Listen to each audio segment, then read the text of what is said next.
Hey everyone, this is Chris and Sandy Bent with the Chris and Sandy Show. We get up close and personal with some amazing guests throughout the entertainment industry. And today, like I say on every episode, we've got a great show for you. We got Kirstie Kraus coming on. She's doing Yes. some great things out there in the music world. And we're excited to talk a little bit about her story and about music and just see where this goes. So Kirstie, welcome to the show. Yes. Welcome. Yes, thank you guys. That was such a warm welcome. I'm so happy to be here and glad we could get this rescheduled and still get it going online. I'm really excited to meet you two finally. Yes. About time. Yeah, and it's crazy because hmm this ain't I think it's like the third time we've had to schedule. Yes, we had Yeah, scheduling conflicts, but now's a great time. yeah, and it works out because we're both in Eastern time right now. So Exactly. no math needs to happen. You say 2 p.m. Eastern, and I'm like right there with you. And Yes. that's one thing I've learned when I'm scheduling people is, and hey, Eric, but that's one thing I've noticed hmm when I'm scheduling people is I always put at least like 2 p.m. Eastern / 1 p.m. Central. Because even if they're Pacific time, it'll make them think, oh, yeah, I got to figure out that time. Because, Oh, yeah. you know, Yes. 'cause I've learned if I just put 2 p.m. Eastern, they see 2 p.m. their time. Yes. Remember Okay. one time when we had the phone call in, we had two different guests on there at once Oh, yeah, I because got I got all screwed up that was because Eastern I had Central Time. Huh? I had two people show up one time hmm in the back office. I took one live because she showed up Yeah. Oh, first, hmm and we got in the conversation.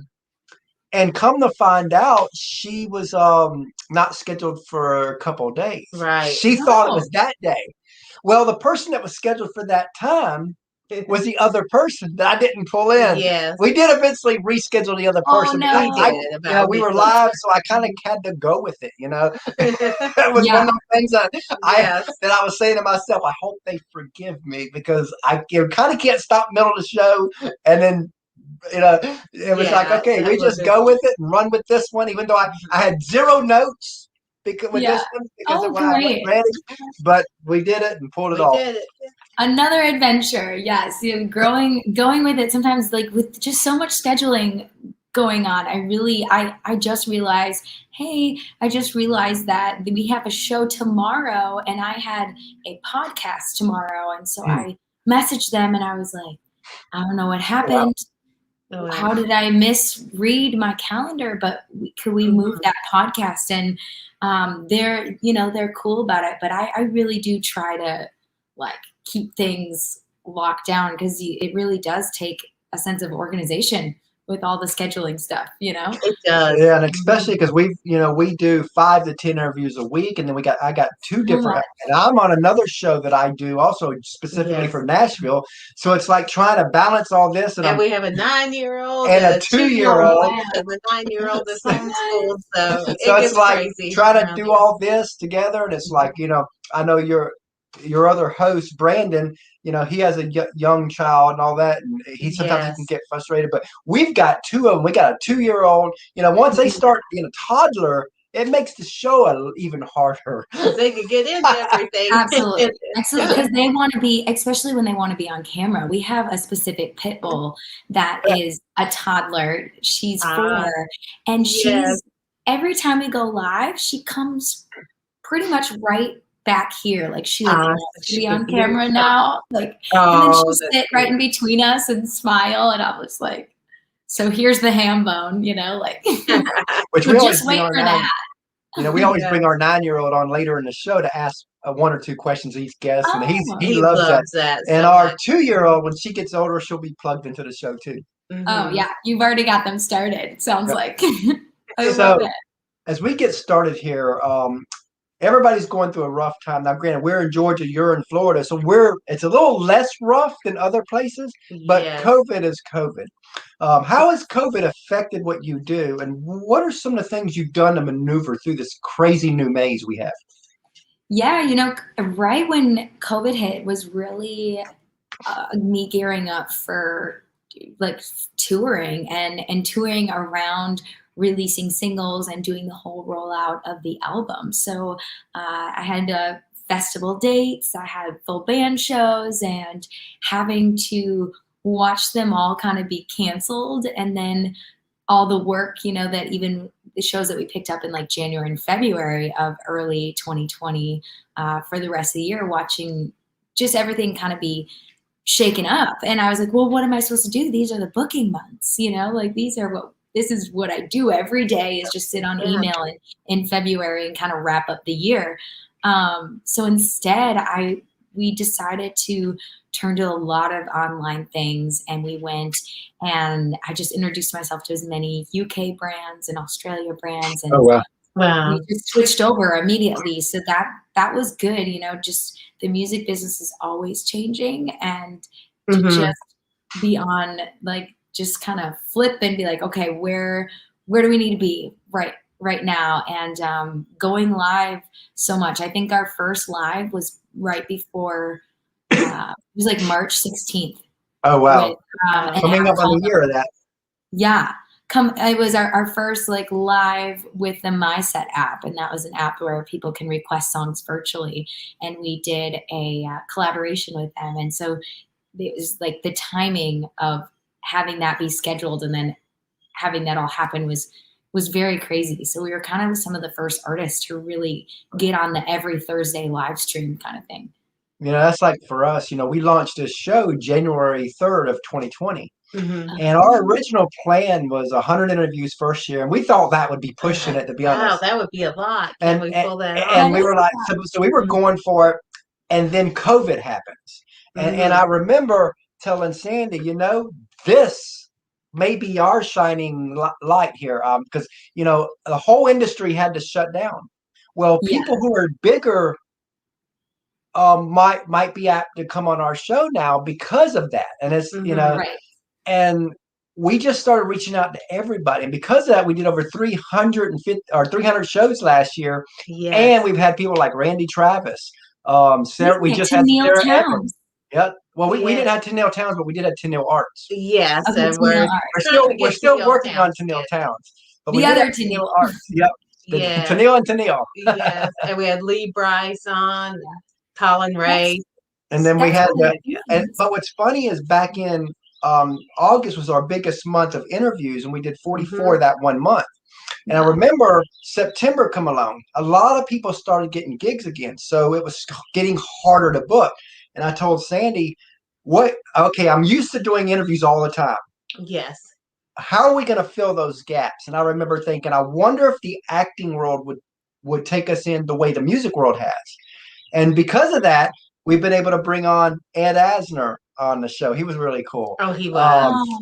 We brought on like 5 or 10 people from Nickelodeon of shows that our little one watches and loves, and all of a sudden he's got to talk to some of these people. Yes. Yeah. That's really cool that they just brought you guys on. I mean, they were like, yes, let's do that.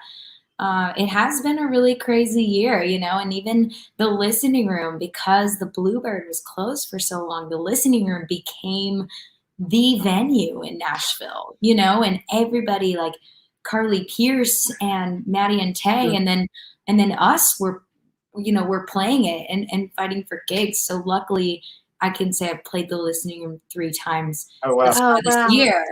And that was a big, like, check off the bucket list kind of show, and I can't wait for the next one. We were talking about some April dates, so I'm just we'll we appreciate that. Shout out, Eric. Oh, we do. Thank you, Eric. And as you know, a lot of people would ask, when did you know you wanted to do music? I always go deeper than that. When did it click that this could actually be a career for you?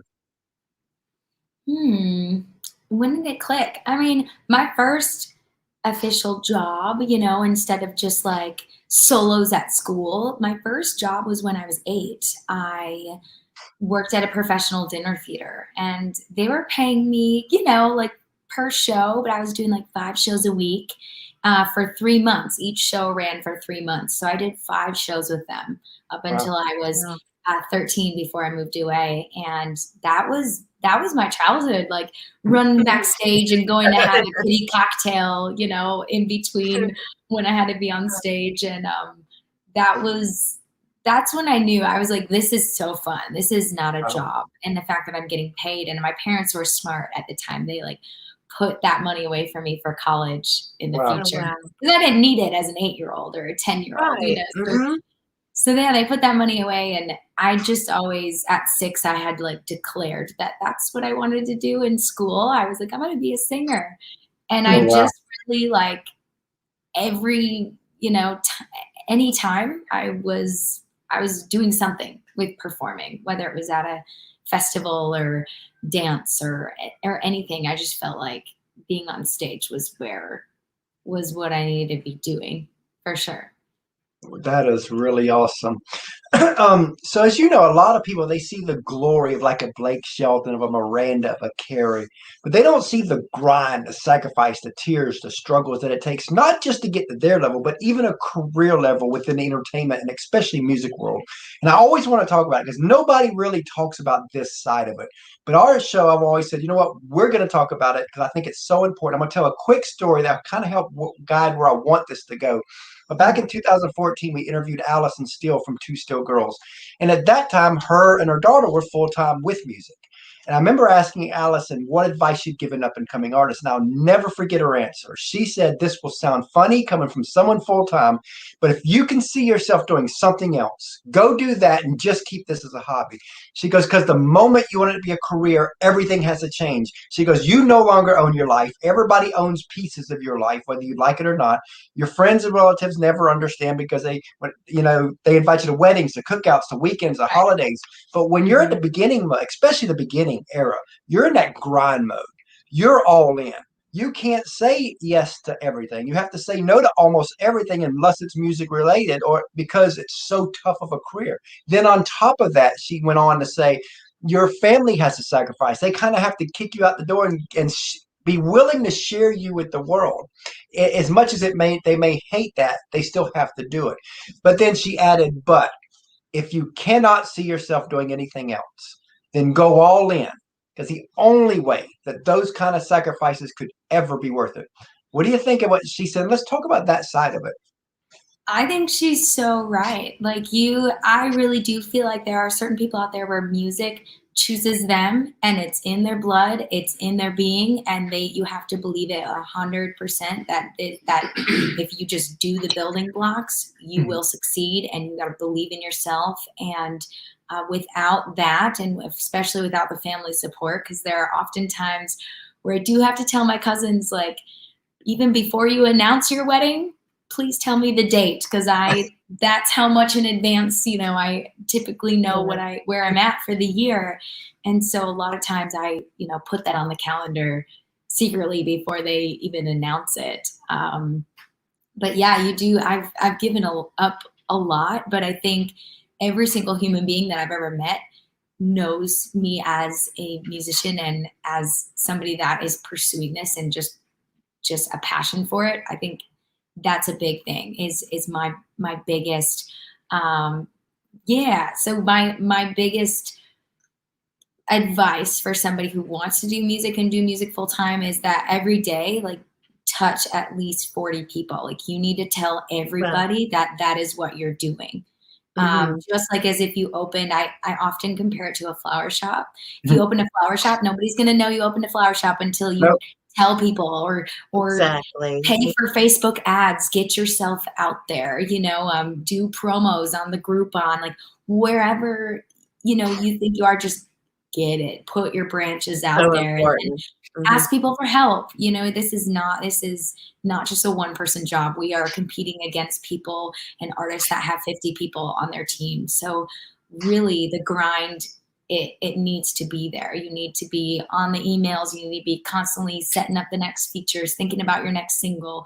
When one of the next shows, you kind of got to do all the jobs. And I got advice recently. I'm sorry, I'm really passionate right now, but I got advice recently from someone on the beach, and it's one of my aunt's friends. And she was like, listen, if somebody is willing to help you and you trust them as a person, you trust that they'll represent you appropriately and they're just good people, say yes, take the help.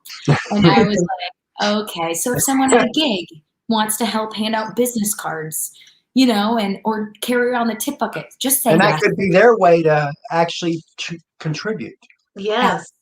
Absolutely. I recently met a Gen Z, a young girl here, and she was willing to start talking and help me with the TikTok and Oh well. all Oh, these wow.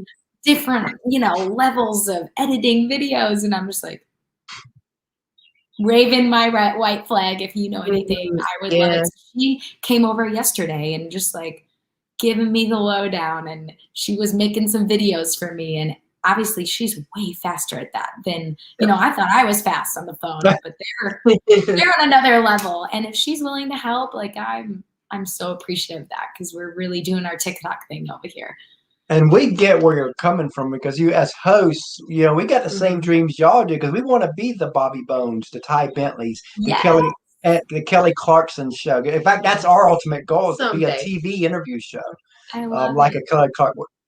Since we do more than music, I mean, we do acting. We in fact, we recently had the CEO, or former CEO of Chipotle on. That was a pretty cool interview. Wow. It was. And You guys are off to a start, let me tell you. so we're just trying to throw it all together and do what we can. And it's funny when you said a while ago that music finds you, chooses you. I really feel like that with our show, because I remember when we launched the show January 3rd, I remember we interviewed Ashlyn Grace and Ava Page on that first day. That's right. And I'll never forget, when I got off the show, I told Sandy, this is it. This is what I want to do. I was all in at that point, because I just knew that this was something I could be passionate about. She loved the show too. It's like, it's finally something, she's always followed me through many different business mazes through the years. Many times failed. We've probably done 100 different business ideas that failed, but we kept trying and kept trying. And I finally found something that we both enjoy. That's awesome. And we can't quit. And as hard as this is, and that's, people see when we interview you or just have conversations that we have fun, you have fun. Yes. And many times people think, oh, it's just a fun career. No, it's not. You see 30 to 60 minutes of the show. And that is the fun that's part. the fun part. That you don't see the crying at night, the tears, the struggles, the getting rejected by hundreds of emails a month, trying to reach out to bigger and bigger and bigger people, especially in the acting world.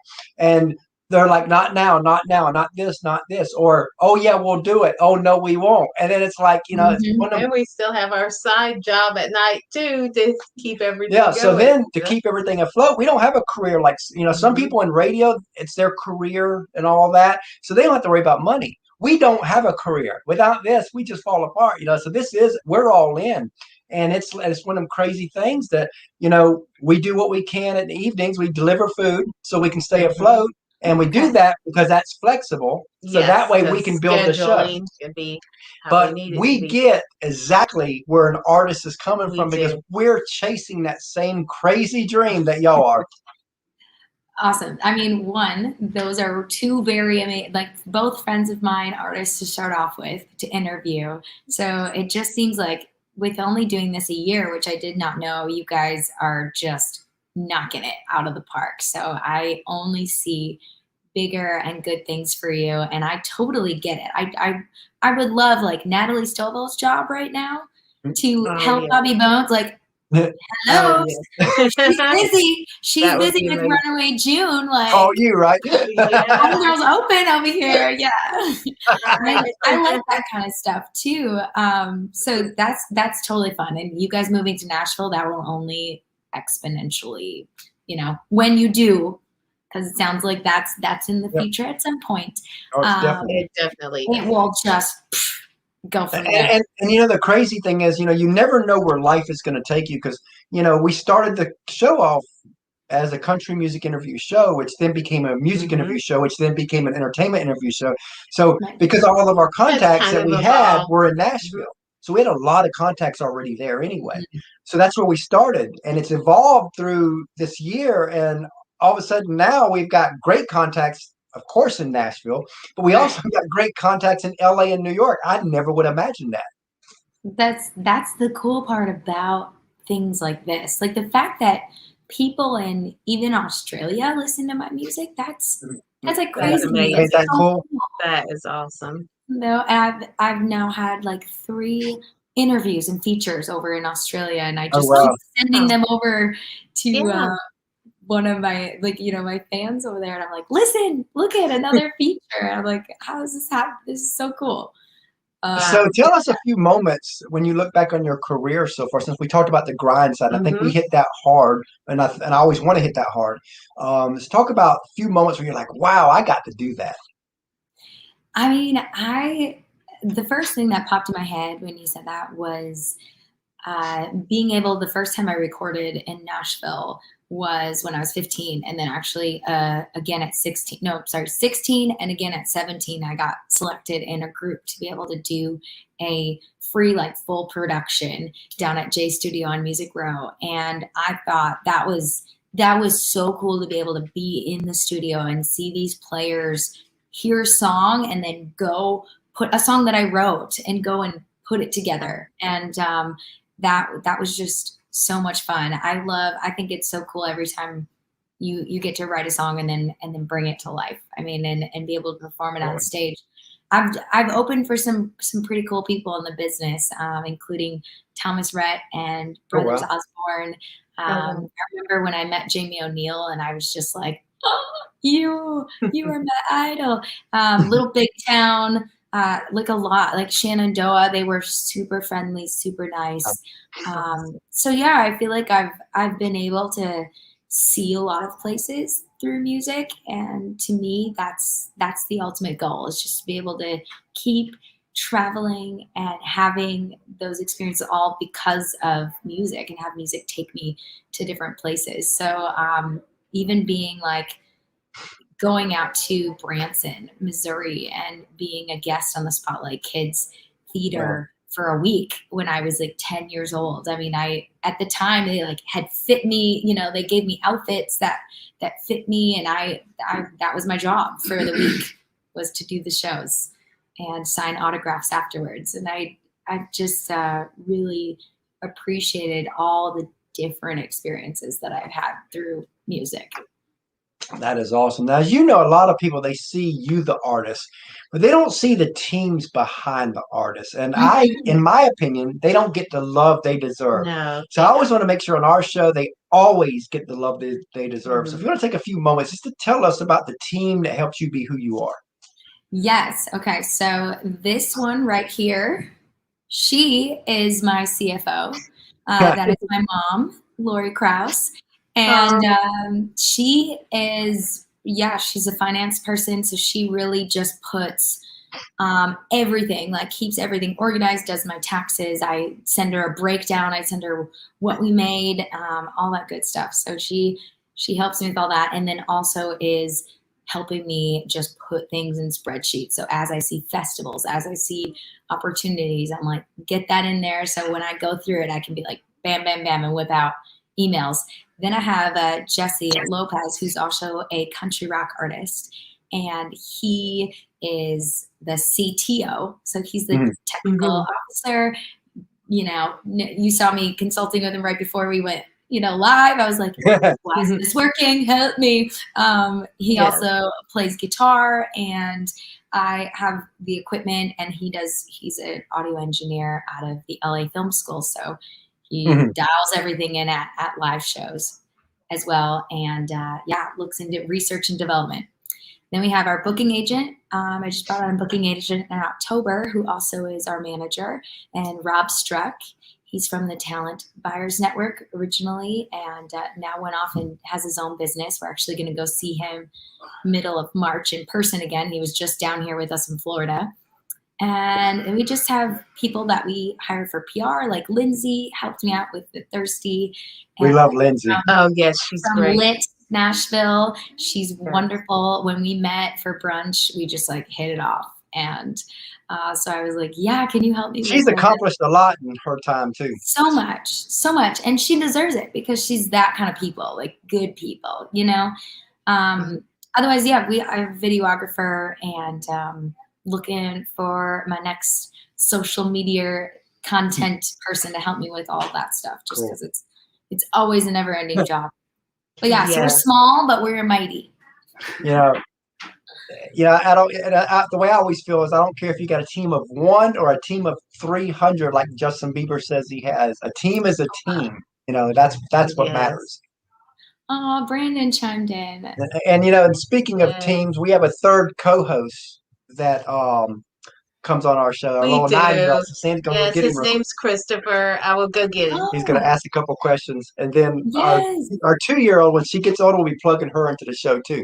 I love it. Thank you so much for saying that, Brandon. I was just talking about you earlier. We were talking about how awesome you guys are doing at the Backstage Pass, and I'm just happy to be a part of that team. And that's a new opportunity for me this year to be able to host with the Backstage Pass. Hey, how's it going? Oh, good. Hi, Kirstie. What's your favorite food? My favorite food is chili, actually. Have you had some chili? It's been a while, I think. Yeah. I like it though. He Not- likes it. Yeah. I can't do it too spicy, but that's my like all-time He favorite. loves spicy. Oh, You he do? can handle spicy food, Yeah. can't I he? used to could handle as spicy as you get, but because by age and all, I kind of can't do that no more. So Yeah. he can take over my range. Yeah, he can handle it. I love it. What's What's your another favorite? question for me? His favorite food too, real quick, is Oh yeah, what's your favorite food? Pizza. Pizza, He of loves it. course. I kind of joke that we need to get like Little Caesars Pizza to sponsor us, because that way he can say when people ask, well, what's your favorite food? Oh, Little Caesars Pizza. Little Caesars, yeah. you And it can wouldn't get be shredded. lying because we usually buy Little Caesars. So Oh, nice. And you got Nice. one more question, right? Yes. What's your favorite TV show? My favorite TV show. Right now, I'm watching White Collar, and I'm on like season 5, so I still have a whole nother season to go because there's 6. So it's just like a 20-minute, 30-minute thing about detectives, and I find that really interesting. Yeah. Hey, Brian. What's your And yeah. favorite TV show? Mine is SpongeBob. SpongeBob SquarePants, SpongeBob SquarePants, SpongeBob SquarePants. That's it, right? Yeah. And Patrick. I like Patrick on SpongeBob. He's That's his really favorite. fun. His Yeah, favorite that's his my favorite's favorite. Patrick.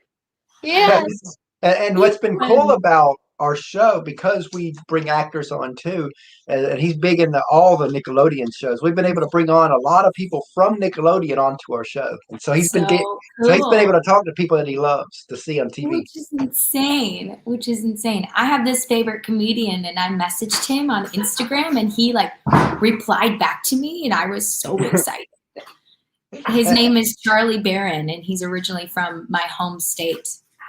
But yeah, it's really cool when you get to talk to him.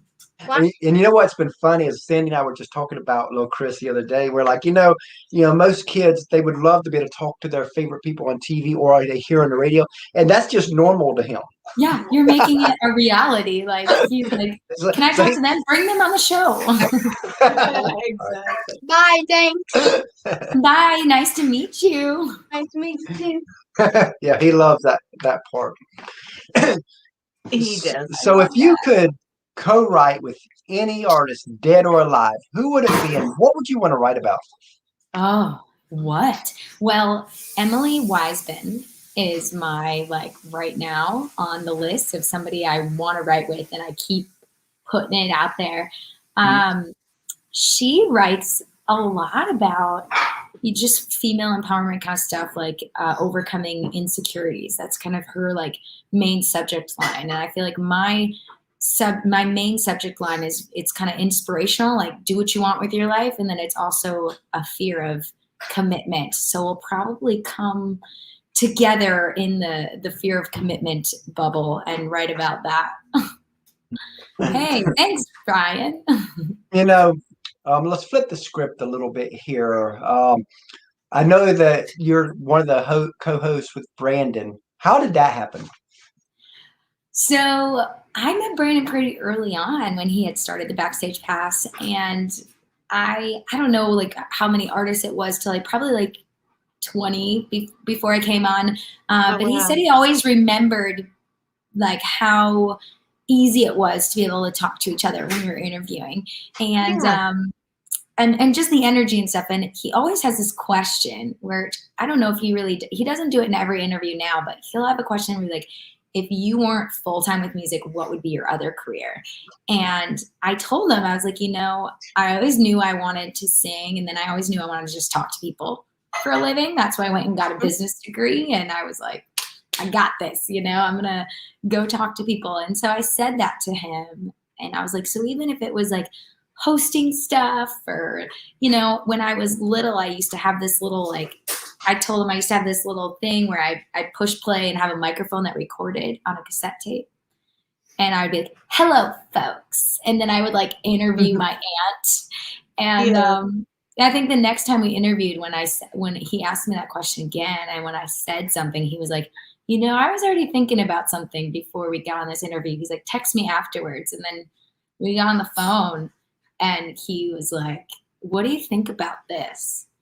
And I was like, I love it. That's new to me because the only experience I had thus far was with Streamfest. And Streamfest was something we put together and started in April, where we have 10 artists and we kind of just be like, here's what's going on. Here's what we're raising money for. It's a fundraiser. And then we bring artists on to perform. But so I've never been in the interview role. So this is a whole new world to, kind of like the next level to step into. So I was really excited about the opportunity. And and who would have thought that we'd have things like Zoom and StreamYard and all that to do all this? And what's funny is I'm actually wearing a StreamYard shirt. There you go. Representing. They sent me some shirts, and I was like, you know what? I'm going to use them. Yeah, we use StreamYard for everything too. It's kind of like it's the best. I think it is. Yep. We love it. We definitely love it. So there's probably 1,000 answers to this question, but just think of the first one that pops in your head. But if what's a song you've heard out there that you wish you wrote? Ooh. I don't want to say Emily Wiseman again, so I'm going to try to switch it up because her song with Lauren Elena was good. I would say being funny to you. What? Yeah, probably not. Actually, not right there. There's so many songs. Honestly, this is how you could tell that I listen to music literally all day long. The latest song that was really beautiful to me and very simple was Starting Over by Chris Stapleton. And I just, that's good. It has this simplistic lyrics, which normally I am more complicated in the lyrics and adding more chords, but it has a beautiful simplicity about it. And I love that song. So in 2015, we asked Kelsey Ballerini where she wanted to be in 5 years. And I always like to tell this story before I ask the guest that same question, because the answer she gave us 6 years ago was within 5 years, she was living that. I mean, almost to the T of what she told us then. She is almost identical. I already have goosebumps before you're even done with your questions. So. But she just knew where she was going. Nobody was going to stop her. So knowing that, where do you want to be in 5 years? I want to be running my own label, and I want to be nominated for New Country Artist of the Year and be playing at the Opry a bunch of times, whenever they'll have me. Already named Next One in the Country, so that would be in the past in 5 years. And writing songs with anyone in the business, being able to write with whoever I want. I love that. Now let's look even deeper than that. Let's go 10 to 15 years down the road. And let's say that you're a success on a grand scale. Whatever that looks like for you, you're there. If the person you are today could meet your future successful self, what would you want to remind her? Ooh. I would say I often try to, every year I go up north to rural Wisconsin, and my grandparents up there are the ones that ground me the most. They're the smallest town people that always complain about how many cars are in Rhinelander now. And the way that they tell their stories, and they have about 15 stories that they tell. And I think anybody who lives in a small town Wisconsin, they're just happy to tell stories. And I feel like that's ingrained in me is just to be nice with people and tell stories and be so happy to just tell a story about something so simple. But I always want to keep that. So I just think it's really important to be kind to everybody. And even when you're having a bad day, try not to take it out on the people closest to you. Because I'm bad at that. Okay. Sandy's got a few questions. Yes. So how would you describe your music to someone who's never heard it before? Okay. It's modern country with a mixture of like rock, blues, and funk. My first two influences were really Amy Grant and Gloria Estefan. So it kind of has a little bit element of that. And then I've been told that it's a mixture of like a happy Stevie Nicks vibe. Wow. Really my own sound. Yeah. Yes. Right. If you could go on vacation anywhere in the world, where would you want to go? Well, right now I'm planning for Key West, and I've never been there. And it's way, like, to drive there is insane. Insane. Yeah. But I'm also looking, I've never been to Europe, so just looking forward to be able to put a tour together for that. And then Australia. Those are like the places that I'm really keeping the eyes on. Yes. And what would you like for your legacy to be as an artist? What would you ultimately like to be known for? I would like to be known for as somebody that lifts females up and in a broader scale lifts people up to go after, like, see how happy I am doing, like going after my dream and just putting my whole heart into it, and hopefully inspire people to do just that. Because it is a path that I feel like a lot of people, especially from my home state, don't do, and they don't like follow their true passion. It's very easy to get caught up in what you should do and not take the risk. And that's something that I always want to be putting out there, and hopefully people can take away from, is to just live it up. We get that too, because being that we got two kids and all that, we don't have a secure career, yes, and all that. So of course we get the flack, and I've always gotten the flack. Started a little later. We started later in life. We started a new career in our 40s with this. Yes. They don't pay us yet. Right. And so of course you can get some flack on that, and people don't understand. And we've met a lot of people through this, and they all have almost similar stories where people just don't understand the creative person's life. And that's the sad part is, there are parents out there that's got great kids and they want them to be a doctor, a lawyer, and nothing wrong with that. If it's what they want to be. Because I've got friends of mine that they're, say, 15 years in their career and they're miserable. And you sit down with them and you start talking, and I've literally done this with people that I know in the past, where you ask them, what's wrong? You got this great family, you got this great lifestyle because they're making big money, you got this great career, and a lot of times some of them will stop you and say, whoa, the career is the problem. Like, what do you mean the career is the problem? You've been 6 years to college for this career. And the sad part is the next phrase that they usually say, I didn't do it for me. Everybody said what I wanted couldn't work.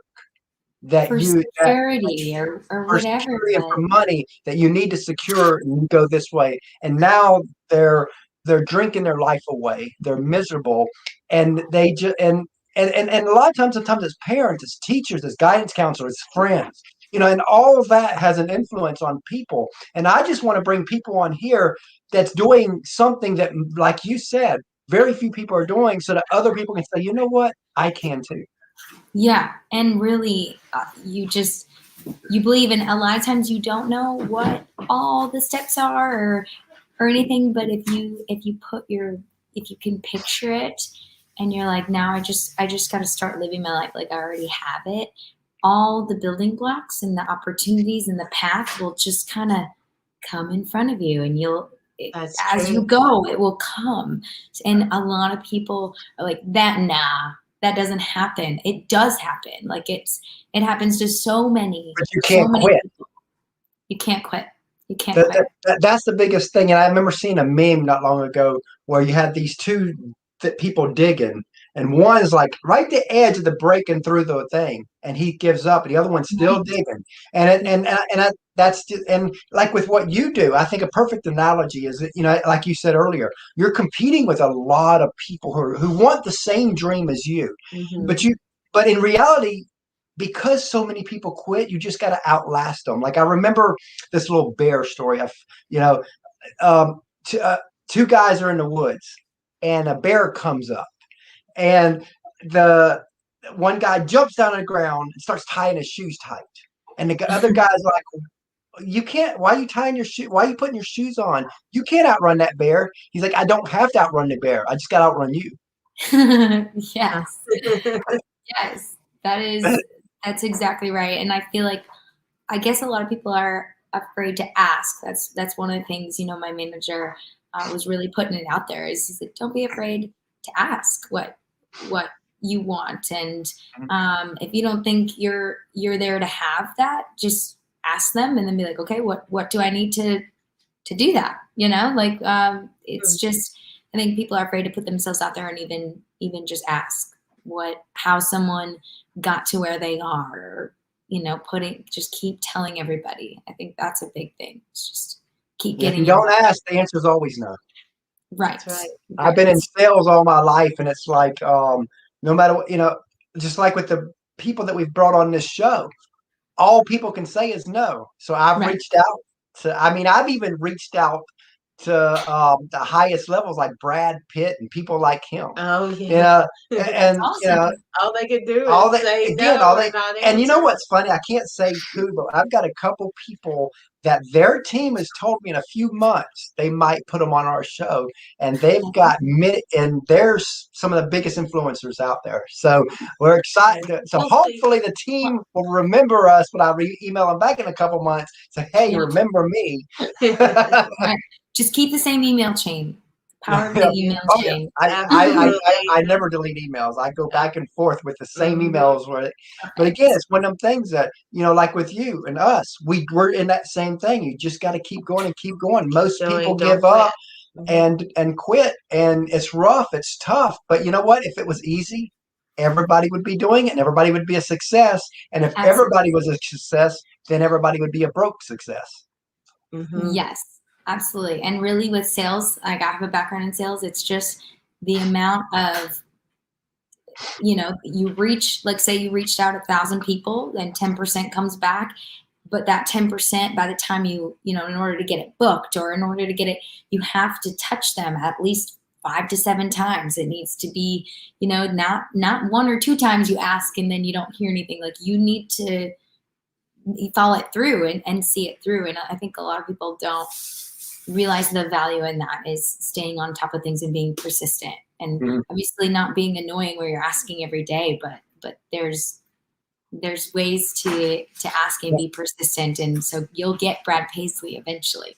and it's one thing I've learned too is you just got to keep that grind, and because if it was easy, or if you were, and you got to be happy in the journey, because I think the problem that some people have is they get miserable all the time, and then if they do ever make that so-called destination, they're going to be miserable there too. It's like, what, we enjoy this, we know the money's going to come, we know the brand's going to get bigger.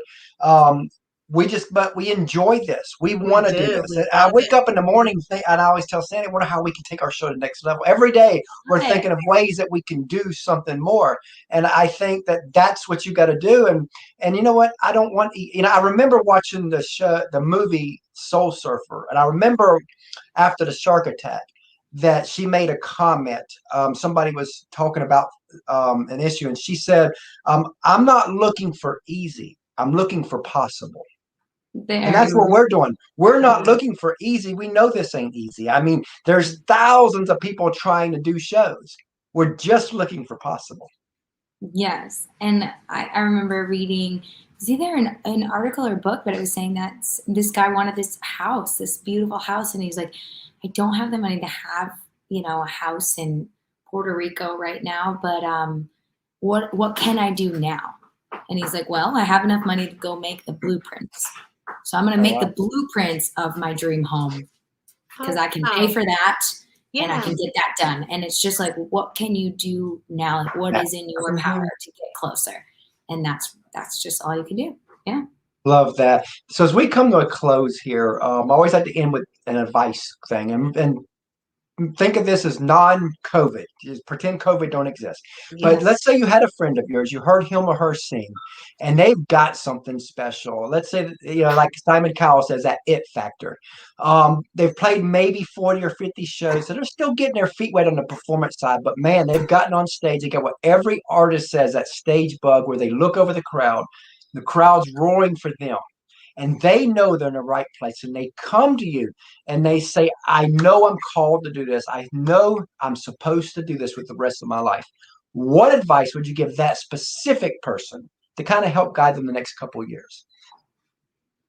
I mean, immediately what came to mind is start reaching out to the talent agencies, the booking agencies, even the small fish in the states that they want to focus on. Pick the states that they want to focus on, and then find those house concerts, and then find the booking, the talent agencies, and reach out to them. Just start reaching out. Say you're available.